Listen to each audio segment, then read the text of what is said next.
انہوں نے کمال نہیں کیا، لیکن ہم مان لیتے ہیں کہ ٹھیک ہے آپ نے بطور جرنلسٹ مینجمنٹ آپ نے اچھی کی، آپ نے چینل اچھے چلائے، لیکن کرکٹ میں آپ کا تجربہ زیرو ہے۔ نہیں، ہم نے سنا کہ آپ نے کہیں فرسٹ کلاس کھیلی ہو، کہیں آپ نے اور کوئی مارکہ کیا ہو، لیکن یہاں صرف رشتہ داری کی وجہ سے آپ چیئرمین بن گئے۔ پھر آپ نے آگے وہاب ریاض کو رکھ لیا۔ اب وہاب ریاض کو جب مشیر بنایا پنجاب گورنمنٹ میں انہوں نے اپنا، اس وقت وہاب ریاض منتیں ترلے کر رہے تھے بنگلہ دیش کرکٹ لیگ کی کہ مجھے چانس دیں، میں بنگلہ دیش کرکٹ لیگ میں اچھا کھیلوں گا، اس کے بعد مجھے پاکستان کی نیشنل ٹیم میں چانس مل جائے گا۔ جو بندہ چانس کے لیے بھاگ دوڑ کر رہا ہو اسے آپ مشیر کھیل لگا دیں، چلیں وہاں بھی مان لیا۔ لیکن جب اسلام آباد آئے وزیر داخلہ بن کے اور کرکٹ کنٹرول بورڈ کے باقاعدہ چیئرمین بنے محسن نقوی صاحب، تو پھر تو وہاب ریاض مستقل ان کے ساتھ اٹیچ ہو گئے۔ اب جب ٹیم کھیلنے آ رہی تھی امریکہ میں تو ایک لمیٹڈ تعداد ہوتی ہے سٹاف کو ساتھ لے کے آنے کے لیے، تو انہیں بطور چیف سلیکٹر وہ نہیں آ سکتے تھے، تو ان کا عہدہ چینج کیا گیا، انہیں سینئر مینیجر بنایا گیا اور پھر وہ آئے۔ بتایا جاتا ہے واشنگٹن ڈی سی میں ہمارے ایک جرنلسٹ ہیں، بہت اچھے بڑے چینل کو ریپرزینٹ کرتے ہیں، وہ گئے ہوئے تھے میچ دیکھنے۔ وہ بتا رہے تھے کہ تقریباً 25 لوگ اور ان کی families Pakistan cricket control board کے اسٹرینتھ پہ امریکہ کے دورے پہ آئے ہوئے تھے اور وہاں موج میلہ مستی کر رہے تھے، اور ان کو لانے کے لیے ٹیم کے ساتھ جو ٹریول ریزروز کھلاڑی ہوتے ہیں وہ نہیں لے کے لائے گئے کہ انہی سے کام چلا لیں گے۔ کوئی ارادہ جو نہیں تھا میچ جیتنے کا۔ اسی طرح اگر آپ انہی سے کام چلانا تھا، اور آپ نے دیکھا کہ جب ہماری بیٹنگ ناکام ہو رہی تھی تو کوئی ان کے پاس الٹرنیٹ پلان نہیں تھا کہ کسی اور کو لے آئیں۔ بالرز موجود بھی تھے عباس افریدی اور ابرار احمد، لیکن انہیں بھی موقع نہیں دیا گیا۔ بس ایک انہوں نے اپنا ایک سانچہ بنا لیا تھا کہ بس یہ پلیئر ہے، فرسٹ پہ اس نے جانا ہے، سیکنڈ پہ اس نے جانا ہے، تھرڈ پہ اس پہ جانا ہے، بس اسی پہ چلنا ہے۔ باقی انہیں کوئی کسی قسم کا احساس نہیں تھا کہ پاکستان کے ٹیلی ویژن چینل چیخ رہے ہیں، لوگ پریشان ہیں، لوگ غصے کا اظہار کر رہے ہیں، لیکن انہوں نے وہی رکھا جو ان کے ذہن میں تھا۔ اب جب سیاست بہت زیادہ ہو تو پھر ڈسپلن بھی نہیں ہوتا۔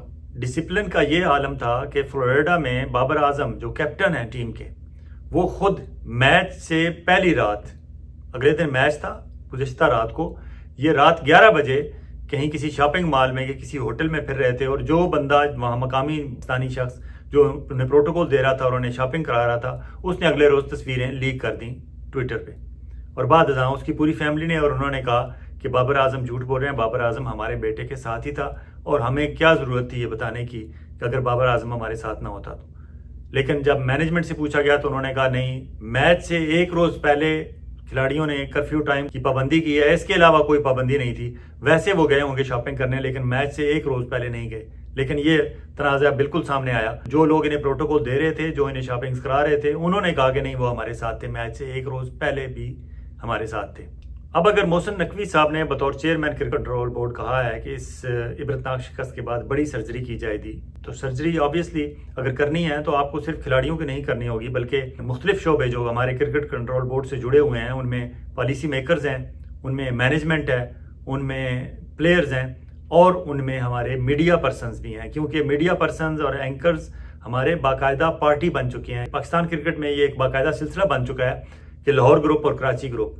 اب وہ جرنلسٹ اور وہ میڈیا پرسن، وہ اینکر پرسن جو ٹیلی ویژن چینلز پر بیٹھ کر اس بات کو ہوا دیتے ہیں کہ یہ کراچی گروپ ہے اور یہ لاہور گروپ ہے، میرے خیال میں ان کی سرجری سب سے پہلے کر لی جائے، کیونکہ وہ خواہ مخواہ اس طرح کی باتیں پھیلاتے ہیں۔ ایک پلیئر ہے جو پاکستان کی گرین شرٹ اس نے پہن لی، تو پھر اس کے اوپر سے کراچی، لاہور، پشاور، کوئٹہ کا ٹیگ اتر جانا چاہیے۔ جب تک آپ اپنے علاقائی ٹیموں کے لیے کھیل رہے ہیں یا اپنے ڈسٹرکٹ میں، اپنے گاؤں میں کھیل رہے ہیں، آپ پہ بالکل یہ ٹیگ لگے رہیں، کوئی حرج نہیں ہے۔ لیکن جب آپ قومی ٹیم میں آ جاتے ہیں پھر آپ پہ یہ ٹیگ نہیں رہنے چاہیے، اور یہ ٹیگز اور ان چیزوں کو زیادہ ہوا دینے والے وہ میڈیا پرسنز ہیں جو ٹیلی ویژن چینلز پر بیٹھ کے اس طرح بات کرتے ہیں، سب سے پہلے تو ان کی سرجری ہونی چاہیے۔ پھر آ جائیں آپ مینجمنٹ میں۔ مینجمنٹ میں انتہائی پور مینجمنٹ تھی، وہاب ریاض سے لے کر ان کی پوری سلیکشن ٹیم اور باقی جو مینجمنٹ کے لوگ تھے، میرے خیال میں سرجری ان کی ہونی چاہیے۔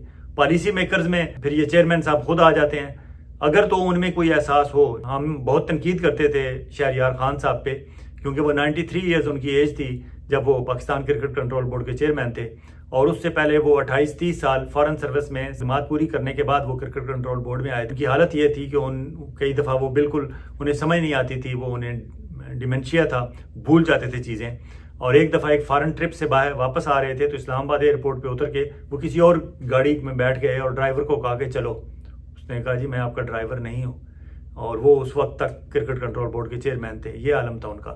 لیکن جب ایشیا کپ میں ایک دفعہ ہماری ٹیم سیمی فائنل میں بنگلہ دیش سے ہار گئی، اور اس وقت ایشیا کپ میں 4 ہی ٹیمیں ہوتی تھیں، انڈیا، پاکستان، سری لنکا اور بنگلہ دیش. تو سیمی فائنل میں ہار گئی. تو اس کے بعد واپس ٹیم آئی تو شہریار خان نے اپنے سارے سٹاف کو بلا کے کہا کہ میں ریزائن کرنے لگا ہوں.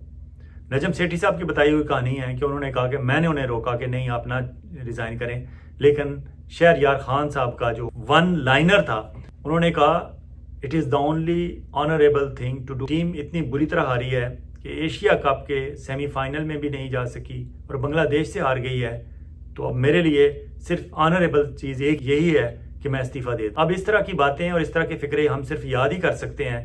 محسن نقوی صاحب جیسے چیئرمین سے ہم اس کی توقع نہیں کر سکتے، کیونکہ اگر انہیں کچھ احساس یا زیادہ سخت الفاظ میں کہا جائے تو غیرت ہوتی ان میں، تو وہ اب تک ریزائن کر چکے ہوتے، بلکہ اس دن ہی وہ پیچھے سٹیپ بیک ہو جاتے جس دن امریکہ سے ہم ہارے تھے.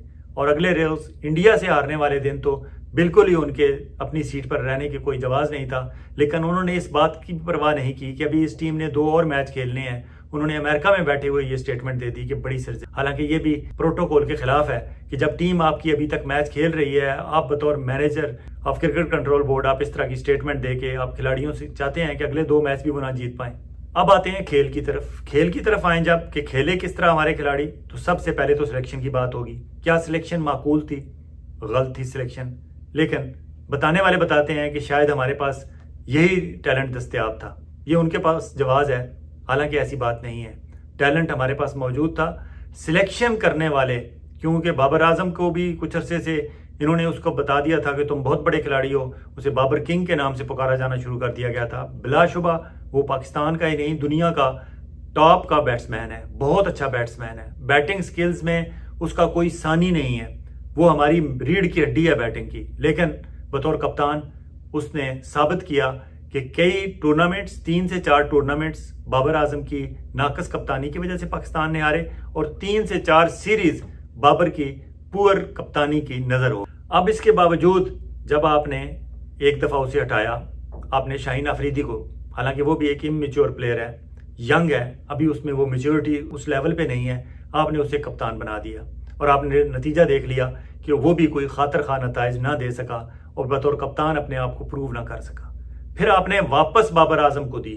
یہ آپ کی ایک اور ناقص مینجمنٹ تھی کہ آپ نے واپس بابر اعظم کو کپتانی جب دی تو بابر اعظم کا دماغ تو پھر آبویسلی 7ویں آسمان پہ ہونا تھا. اس نے کہا کہ شاید میرے بغیر ان کو گزارا نہیں ہوتا، اور پھر اس کے نتیجے میں بابر نے مزید وہاں اپنی منمانیاں کی.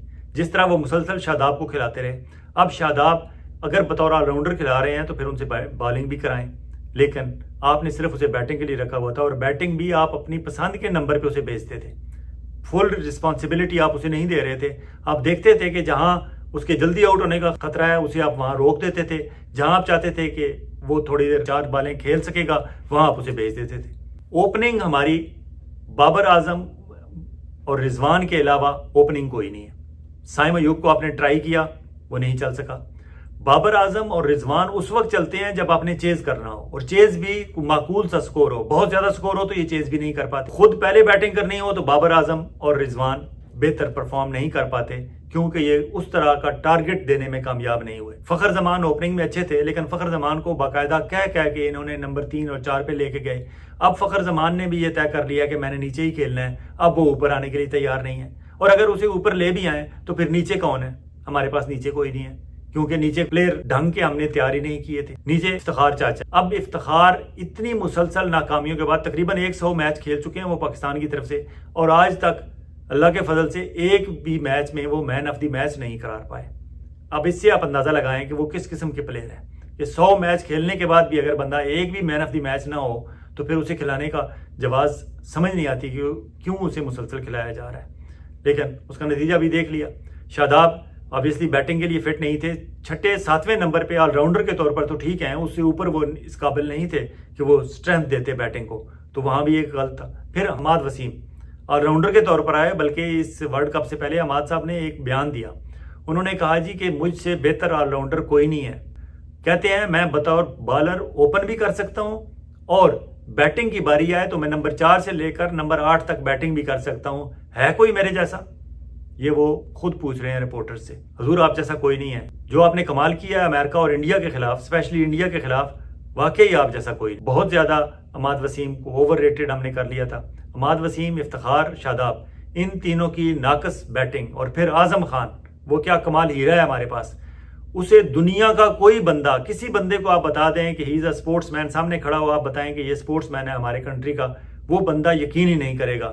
چاہے آپ کسی بھی گیم کا نام لے لیں، آپ کبڈی کا بھی کہہ دیں، وہ کبڈی کے معیار پہ بھی پورے نہیں اترتا.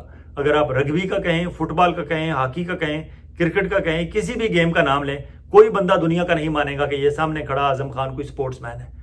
اس کی چال ڈال ہی اسپورٹس مین والی نہیں ہے. ہم نے اسے اپنی بیٹنگ کی ریڑھ کی ہڈی ہم اسے بنائے بیٹھے تھے، اور ثابت ہو گیا کہ وہ نہیں ہے ریڑھ کی ہڈی.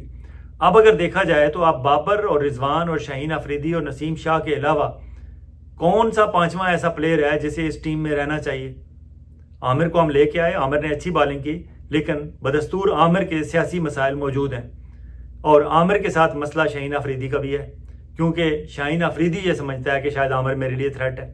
حالانکہ اگر دونوں مل کے بالنگ کرائیں اور نسیم شاہ ان کے ساتھ ہو تو میرے خیال میں ان تین فاسٹ بالرز کے بعد ہمیں کسی چوتھے کی ضرورت نہیں رہتی.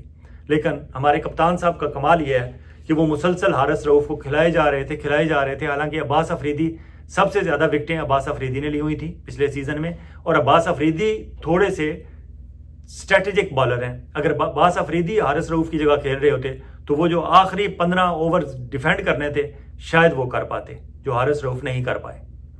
اور پھر جب سپن بالنگ وہاں چل رہی ہے تو آپ نے عماد وسیم کے ساتھ شاداب کو اگر نہیں ٹرائی کرنا تو پھر ابرار کو کھلا سکتے تھے. لیکن مسئلہ وہی کہ پھر شاداب کو نکالیں تو اوپر بیٹنگ کی تھوڑا سا جو ایج شاداب کی وجہ سے بابر اعظم کو نظر آ رہا تھا وہ بھی نہیں تھا. لیکن آپ حارث رؤف کو تو باہر بٹھا سکتے تھے، لیکن وہ بھی نہیں کیا انہوں نے. بیٹنگ اور بالنگ، اگر یہی ٹیلنٹ اگر کسی اچھے کپتان کے پاس ہوتا تو شاید پھر بھی وہ رزلٹ بہتر لے لیتے. اور اب بھی دونوں میچ جو امریکہ اور انڈیا سے ہم ہارے، وہ دونوں جیتے جا سکتے تھے میچ، صرف ہم ہارے تو کپتانی کی وجہ سے. اس کے بعد کے میچ تو چلیں، جو ہوا سو ہوا، پھر تو ہم آؤٹ آف دا ٹورنامنٹ تھے، ہم ٹورنامنٹ سے نکل چکے تھے، اس کے بعد فائدہ بھی کوئی نہیں تھا. لیکن پہلے دونوں میچ جیتے جا سکتے تھے، ہم نہیں جیت سکے صرف اس وجہ سے کہ ہمارے پاس ایک ایسا کپتان تھا جس کا دماغ گراؤنڈ میں جا کے بالکل کام کرنا چھوڑ جاتا ہے. باہر شاید کرتا ہو لیکن گراؤنڈ کے اندر کبھی اس کا دماغ کام کرتا ہوا ہمیں نظر نہیں آیا. تو ناقص کپتانی کی وجہ سے ہم دونوں میچ بھی ہارے، ناقص کپتانی کی وجہ سے ہم کرکٹ ٹورنامنٹ سے آؤٹ بھی ہوئے. اور اس کی وجہ صرف یہ ہے کہ بابر اعظم پہ پہلے تو اس میں سکل نہیں ہے، پھر اس پہ ہم نے کام نہیں کیا، اور شاید بابر اعظم سیکھنا بھی نہیں چاہتا، اور اس کے بعد تو اب ضرورت بھی نہیں ہے اس پہ مزید کام کرنے کی. بھائی تم صرف بیٹنگ پہ توجہ دے لو تو وہی کافی ہوگا.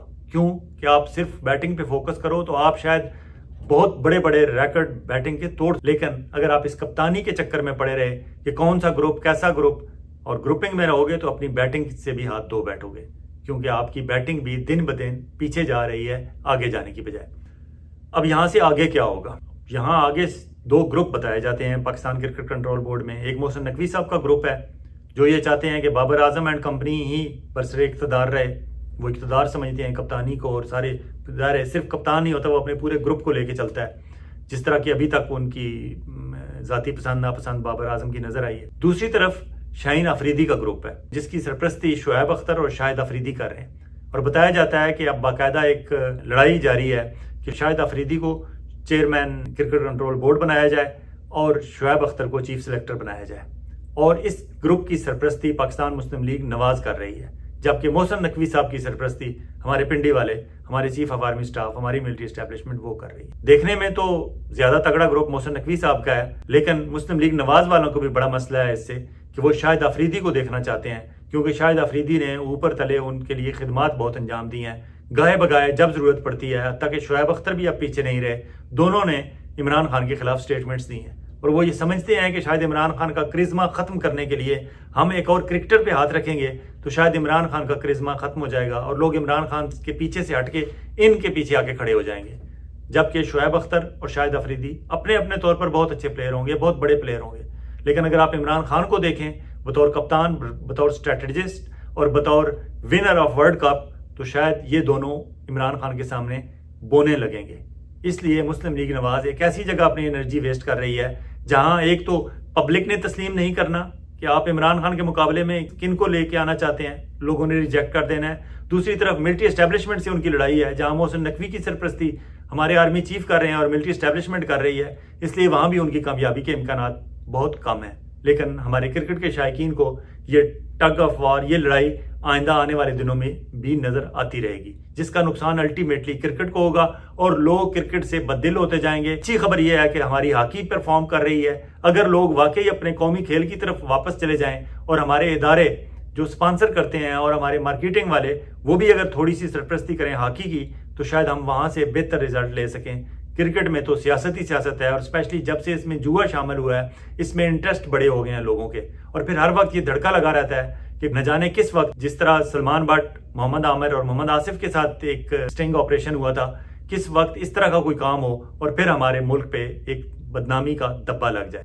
اور آخر میں آپ کو بتاتے چلیں کہ ایک افواہ تھی کہ شاید کچھ کھلاڑی کینیڈا، امریکہ رک جائیں گے، ایسا نہیں ہوا، وہ تو نہیں رکے، لیکن گزشتہ کل جو ٹورانٹو سے پی آئی اے کی فلائٹ واپس جانی تھی، اس میں پی آئی اے کا ایک سٹاف یہاں ہی سلپ ہو گیا۔